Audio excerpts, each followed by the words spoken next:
या इथं छोटेखानी बैठकीला इथं उपस्थित असलेले गावातील सर्व वडीलधारे जयश्रेष्ठ युवक मित्र आणि बंधूंनो, वेळ कमी राहिलेला आहे. मला 2 वाजता मुंडे साहेबांची एक सभा आहे उमापूरला, आणि त्याच्या अगोदर मला आम्हाला एक गाव करायचे 15 मिनिटं.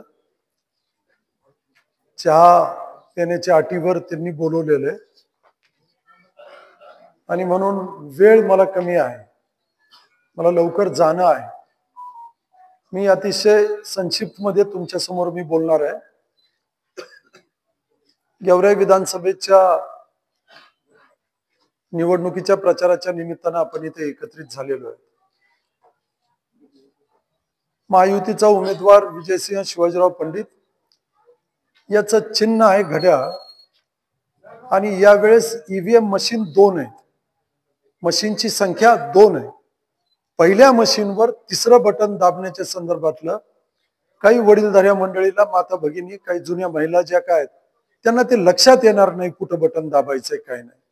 आणि म्हणून सगळ्यात महत्वाचं ही सूचना तुम्हाला देतोय की आपल्या घरी वाडवडिलांना, आई आजी कुणी असतील ज्या वयस्कर आहेत त्यांना मशीन 2 आहेत, तर त्या पहिल्या मशीनवरचं 3रं बटन दाबण्याच्या संदर्भातल्या आपण सगळ्यांनी सूचना कराव्यात. हे सगळ्यात महत्वाची सूचना तुम्हाला देतो. तालखेड येथे होऊ घातलेल्या या बैठकीला आता गावातले सगळे जबाबदार नागरिक इथं आहेत. निवडणूक अतिशय महत्वाची आहे, आणि महत्वाच्या अशा निवडणुकीमध्ये मी अतिशय नम्रपणे तुम्हाला एवढंच सांगायला आलेलो आहे की माझ्यावर एकदा विश्वास ठेवा. 15 वर्ष त्यांचे झाले, 10 वर्ष यांचे झाले, हे 10 पाहिले, ते 15 पाहिले.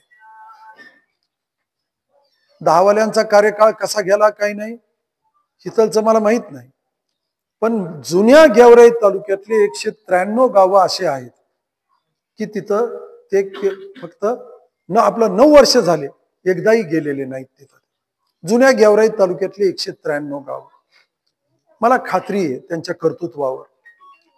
इकडचे पलीकडचे गाव मला वाटत नाही तिरल्याला वगैरे आले असतील. हा, मला ते येण्याचं पाप ते कधी करणार नाहीत. आणि म्हणून यांचेही 10 वर्ष तुम्ही पाहिलेले आहेत. आपण, माझा एक समज असा आहे किंबहुना माझं ठाम मत असं आहे, आपण लोकात राहिलो तर आपण लोकात आहोत. लक्षात आलं तुमच्या? आम्ही लोकात राहिलो तर आम्ही लोकात आहोत, पण आम्ही लोकात नाही राहिलो तर आम्ही लोकात नाही आहोत. रोजचे विषय आहे. विद्यमान भारतीय जनता पक्ष जे सत्तेत आहे 10 वर्ष, या 10 वर्षाच्या सत्तेत इतकं पराकोटीचं काम आपल्याला करता आलं असतं त्यांना की आम्हाला फिरणं मुश्किल झालं असतं. पण त्याच्यासाठी ग्रामीण भागाचा दौरा करणं, ग्रामीण भागात लोकांची विचारपूस करणं आणि ग्रामीण भागातल्या लोकांच्या अडचणी समजून घेणं हे अतिशय महत्वाचं आहे. मी पंचायत समितीचा सभापती राहिलेलो आहे. मला ग्रामीण भाग कळतो, मला ग्रामपंचायत कळते, मला पंचायत समिती कळते, मला जिल्हा परिषद कळते. मी जिल्हा परिषदेमध्ये 15-12 वर्ष मी काम केलेलं आहे. त्याच्यातलं 7 वर्ष मी विरोधी पक्षाचा 10 वर्ष मी विरोधी पक्षाचा नेता म्हणून काम केलेलं आहे. मी अतिशय प्रखरपणे सत्ताधारी पक्षाच्या नेहमी अंगावर जात होतो, माझ्या व्यक्तिगत स्वार्थापोटी नाही. मी विरोधी पक्षाचा आमदार म्हणून राहिलो, सत्ताधारी पक्षाचा 2 वर्ष आमदार म्हणून होतो, पण विरोधी पक्षात सातत्यानं राहिलो. मी माझ्या 11 वर्षाच्या कारकिर्दीपैकी 9 वर्ष मी विरोधी पक्षात राहिलो, 2 वर्ष सत्ताधारी पक्षात राहिलो. आणि म्हणून मला विरोधी पक्ष चांगला कळतो, सत्ताधारी पक्ष थोडा कळतो मला. मी आज तुमच्या समोर एवढीच एक विनंती करायला आलेलो आहे. काही कल्पना आहेत माझ्या डोक्यातल्या, काही कल्पना आहेत, त्या कल्पना त्या कल्पनांना मूर्त स्वरूप जर काही द्यायचं असेल तर त्याला सत्ता लागते. सिंपना नदीच्या पात्रातले बॅरेज व्हावेत, आणि ते बॅरेज जर काही झाले तर साधारण 32,000 एकर जमीन, साधारण 32,000 एकर जमीन पाण्याखाली येईल. 32,000 एकर जमीन कशाला म्हणतात आज? ही 32,000 एकर जमीन यदा कदाचित पाण्याखाली जर काही येऊ शकली, माझा दावा हे नाहीये की 32,000 एकर ऊस होईल म्हणून. माझा दावा एकच आहे की आम्ही राजकारणी लोक ज्या ज्या वेळेस काही कार्यक्रम असतात, आम्ही मोठ्या हुशारकी मारायला जातो की आमचा बीड जिल्हा हा ऊस तोडणी कामगाराचा जिल्हा आहे. हे चित्र मात्र बदलल्याशिवाय राहणार नाही. मी तुम्हाला दाव्याने सांगतो. आज मी साधारण 2008-9 ची गोष्ट आहे. साधारणपणे आपल्या गेवराई तालुक्यातनं स्थलांतरित होणाऱ्या मजुराची संख्या ऊस तोडणीसाठी तुम्हाला अंदाज नसल ही 58 ते 62,000 होती. मी कधीच बोलतोय 8-9च. आज 2024 आहे. स्थलांतरित होणाऱ्या मजुराची संख्या किती आहे माहिती आहे? तुम्हाला माहित नसेल तर सांगतो, ही प्लस 92,000 आहे. हा आकडा किती गतीनं वाढत चाललेला आहे याचा विचार न केलेला बरा.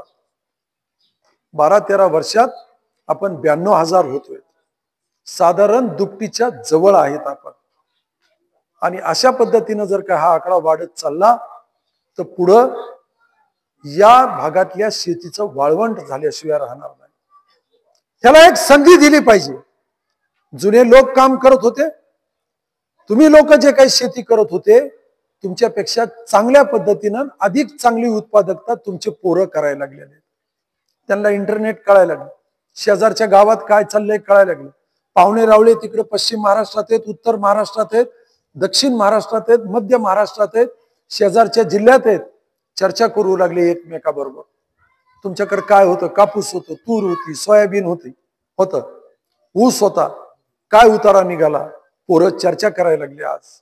आणि चर्चा करत असताना पोरांच्या मनात एक उर्मी तयार व्हायला लागली, एक ईर्ष्या तयार व्हायला लागली, एक इच्छाशक्ती व्हायला लागली की हो, आमच्या मामाच्या पेक्षा माझं उत्पन्न जास्त आलं पाहिजे.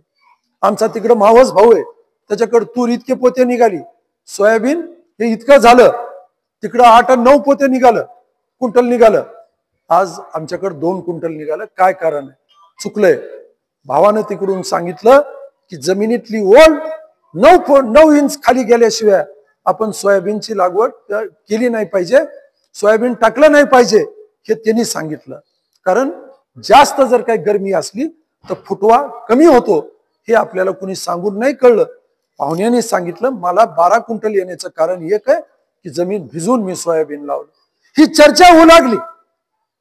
तुम्हाला आठवत असेल तर जुन्या काळात इथं आहेत काम करणारे प्रत्येक जण 12-12 टन बियाणं लागायचं आपल्याला एकरी. खोटं आहे? 11-12 टनापर्यंत आपण जायचो. आज 2.5-3 टनापर्यंत बियाणं लागायला लागलं.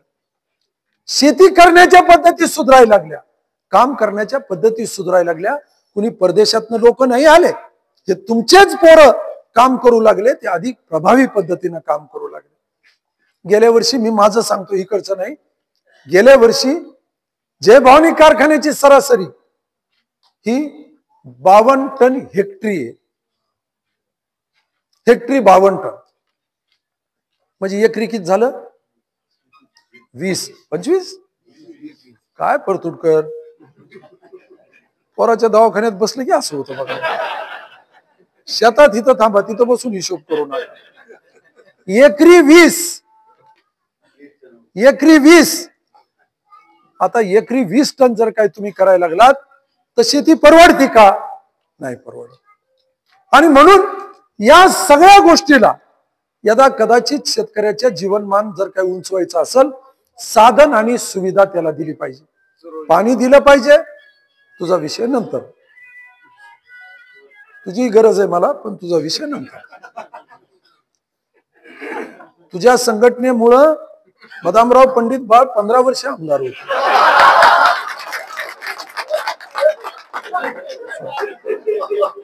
सोडा, आता मूळ मुद्द्याला या. आपल्या मूळ मुद्द्याला आपण जर काय या शेतात असणाऱ्या त्या 9 तरुणाला जर काय तिथं शेतात थांबण्यासाठी संधी नाही दिली, साधन काय म्हणतो आपण? पाणी आणि लाईट. सुविधा काय म्हणतो? शेतीमालाचे भाव.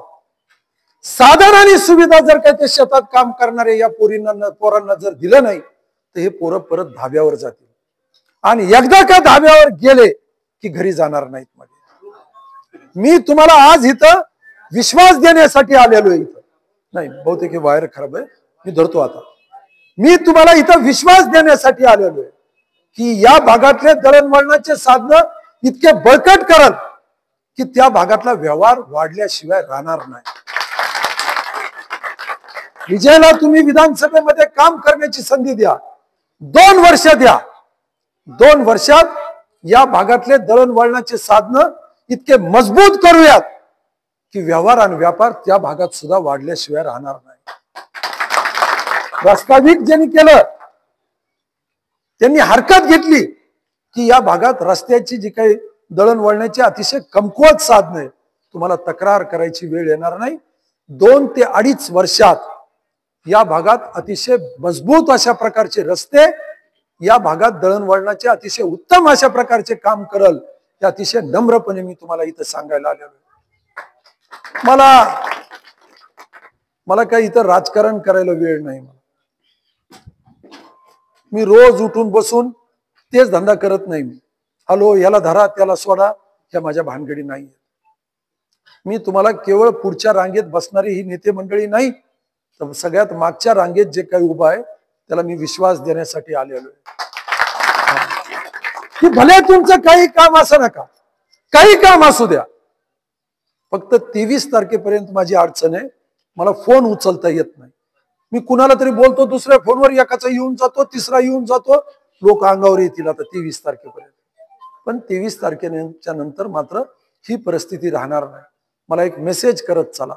मी मागच्या रांगेतल्या लोकांना बोलतोय, तुमच्या काही व्यक्तिगत काम असं नका, दवाखान्यातला असं नका, पंचायत समितीतला असं नका, जिल्हा परिषद आहे, जिल्हाधिकारी कार्यालय, कुठलचंही काम जर काही नडलं तर मला फक्त मेसेज करा. फोन उचल नाही झालं तर त्या दिवशी रात्रीपर्यंत त्याचा निकाल मात्र निश्चित करल, तुम्हाला खात्री नसेल. मी साधारण महिना झालं काही लोकांना बोललो, मी एक 3-4 व्यापाऱ्यांना बोललो. इथं जे प्लॉटिंगचा दलाली करणारे ब्रोकर असतात ना, मध्यस्थी लोक असतात, मी त्या 3-4 लोकांना 1.5 महिन्यापूर्वी बोललेलो आहे. आणि मी प्रयत्न करतोय की सावरगाव ते माजलगाव नाही तर सावरगावच्या अलीकडे मी यायला तयार आहे. रस्त्यावर 1 एकर जागा घेऊन एक अतिशय उत्तम अशा प्रकारचं ऑफिस तिथं उभा करण्याच्या संदर्भात मी तुम्हाला आज शब्द देतो. आणि त्या ऑफिसमध्ये बऱ्यापैकी वेळ मी स्वतः तिथं घालायला येईल. तुमच्यावर बसल, तुमच्या अडचणी ऐकून घेईल. अडचण तुमची अशी आहे, तुम्ही फक्त विधानसभेला गेवरायला आहे, फक्त विधानसभेला. नाही तर तुमची पंचायत समिती इकडे, तुमची तहसील इकडे, तुमचा तलाठी तिकडे, तुमचा मंडळ अधिकारी इकडे, तुमचा डेप्युटी कलेक्टर तिकडे, तुमचा विद्युत मंडळाच्या कामातला ते उपअभियंता तिकडे, कार्यकारी अभियंता इकडे, आणि कार्यकारी अभियंता जे काही बसतायत ते अंबाजोगाईला आहे, आमचं बीडला आहे. तुमच्या अडचणी फक्त आम्हाला भेटायला तुम्हाला तिकडे यावं लागतं की तिकडं फोन करा म्हणून. ती अडचण दूर व्हावी म्हणून यानंतरच्या काळात माझा प्रयत्न आहे, या निवडणुकीच्या नंतर महिन्याभराच्या आत मी तो निर्णय करल आणि एक अतिशय उत्तम कार्यालय, मी तुम्हाला विश्वास देतो की आठवड्यातनं बऱ्यापैकी वेळ मी इथं घालल, तुमच्यात बसल, तुमच्या बरोबर चर्चा करल आणि आठवड्यातला बऱ्यापैकी वेळ इथं घालून तुमच्या अडचणीला मार्ग काढण्यासाठी मी प्रयत्न करल. मला स्वतःच ते नाद आहे लोकांच्या ओळखी करून घेणं, आणि म्हणून तेच कारण आहे की मी गाडीत एकटा फिरतो. एकटा फिरण्याचं कारण ते गर्दी परत आणली की हे बसला का, त्यांनी चहा घेतला का, त्याच्यातच आपला वेळ जातो. एकटं फिरलं, माणसं मोकळं बोलतात, आमच्या काही तक्रारी असतील ते करतात, आणि त्याच्यामुळं मला स्वतः नाद आहे की तुम्हा लोकांच्या ओळखी व्हाव्यात, जास्तीत जास्त लोकांचे ओळखी व्हाव्यात आणि तुमच्या अडचणी समजून घ्याव्यात. हे मी तुम्हाला खात्री देतो की मी तुम्हाला नाउमेद करणार नाही. भले उद्या विजय आमदार होणार असेल, पण मी असं नाही म्हणणार की तुमचं काम आहे ना जा त्याच्याकडे विजय कर, असं नाही होणार. तुमचं काम आहे, हे मी प्रचार इथं करायला आलेलो आहे विजयचा, पण पुढच्या 5 वर्षात तुमच्या त्या मताशी माझी बांधिलकी राहील हा विश्वास तुम्हाला देतो. मला वाटतं विजयनं काल परवा काहीतरी शब्द दिला इथलच्या सभा मंडपाचा, होय तो निश्चितरित्या होईल. मी इथं आलो होतो त्यावेळेस मला काही कामं सांगितले होते, काही मातंग समाजाने स्मशानभूमीची अडचण सांगितली होती, त्याला मंजुरी दिलेली आहे. मला वाटतं मी ग्रामपंचायतला सूचना दिली, मंजुरी पत्र दिलं ना, त्यांना मंजुरी पत्र दिलेलं आहे. काही सुंदरराव त्यांनी ते भिकू भंतेंसाठी तिथं त्याची पूजा अर्चा करणारे समाज मंदिरातले त्यांना निवासाची व्यवस्था करावी म्हणून त्यांचीही मंजुरी दिलेली आहे. आणि उशीर झाला मला, पण ताडेश्वर मंदिराचा सभामंडप सुद्धा मंजूर करून दिलेला आहे. एवढं मोठं गाव आहे, सर्कलचं गाव आहे, लहान गाव नाहीये.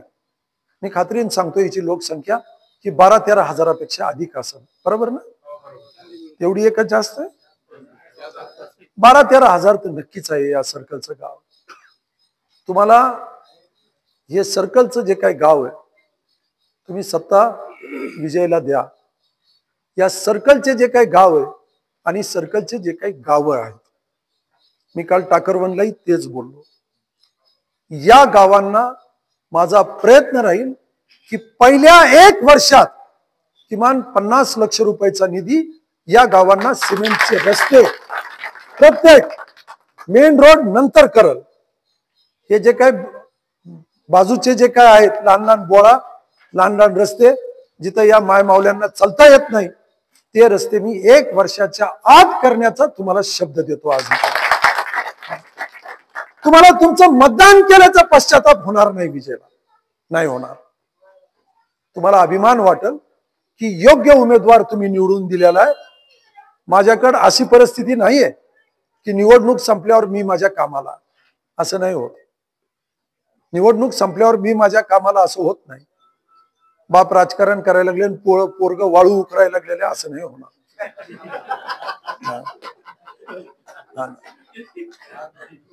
तसं होणार नाही. तो तिथं आहे, तो त्याचं काम करल. तो बाजूला असला तर अडचणीच्या काळात मी आहे इथं. आणि आजही सांगतो तुम्हाला, खात्रीनं सांगतो, या भागातला जो काही बॅकलॉग इकडं आल्यापासून हे जे काही माजलगाव तालुक्यातले काही गावं जे काही गेवराई विधानसभेत गेलेले आहेत, या गावांना फारसा काही न्याय देऊ शकलो नाही मी. पण आज विश्वासानं सांगतो तुम्हाला येऊन 10 वर्ष झालेले आहेत. मी या 10 वर्षाचा बॅकलॉग अगदी खात्रीनं भरून काढेल. तुम्हाला या भागातल्या लोकांना अभिमान वाटेल इतकं उत्तमपणे काम करेल इथं. मी अजून एक शेवटचं सांगतोय तुम्हाला, माझ्या कारखान्याच्या शेतकी विभागाला मी 2 दिवसापूर्वी सूचना दिलेल्या आहेत. या भागातल्या सर्व गावांच्या नोंदी 265 सहित मी जयभवानीला घ्यायला लागलो. म्हणून कोण काय म्हणत असेल, कोण काय बोलत असेल याच्यावर विश्वास ठेवू नका. बारके येथे नव्यानं आलेले आहेत, अजून शिकायचे लेकरं,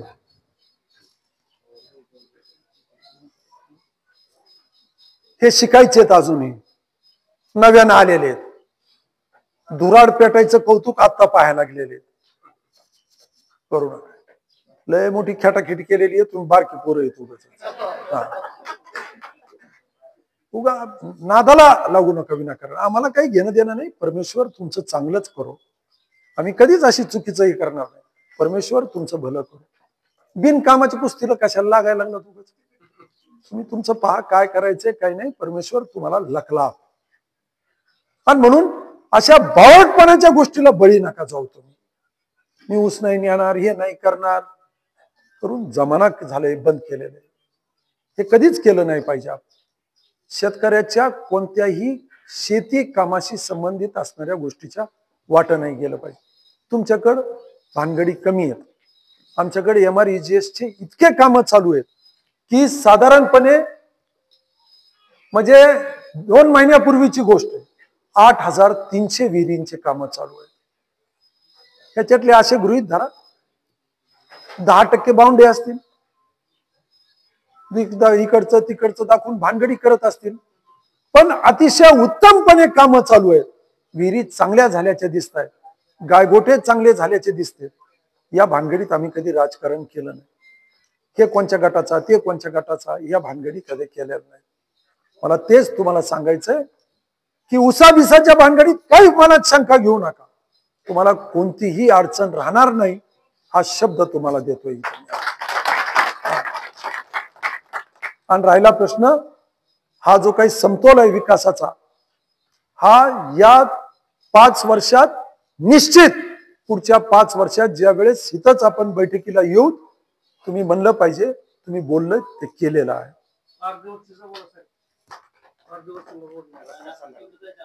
पारधी वस्तीला आम्हाला 1 किलोमीटर हे जे रस्ता आहे आतमध्ये 1 किलोमीटर कच्चा रस्ता आहे. पारधी वस्ती 100 लोक आहेत तिथं. आमची पावसाळ्यात इतके बेहाल होते तिथं की आम्हाला ते जाणं येणंच मुश्किल आहे. जाता येत नाही आम्हाला. 1 किलोमीटरची अपेक्षा आहे. संदर्भात जे काय माझा प्रयत्न राहील. 100 वस्ती कितीची आहे? 150 लोक आहेत. आता 100 पण 150 झालं. त्यांच्या सोयीचं आहे का तुमच्या सोयीचं आहे?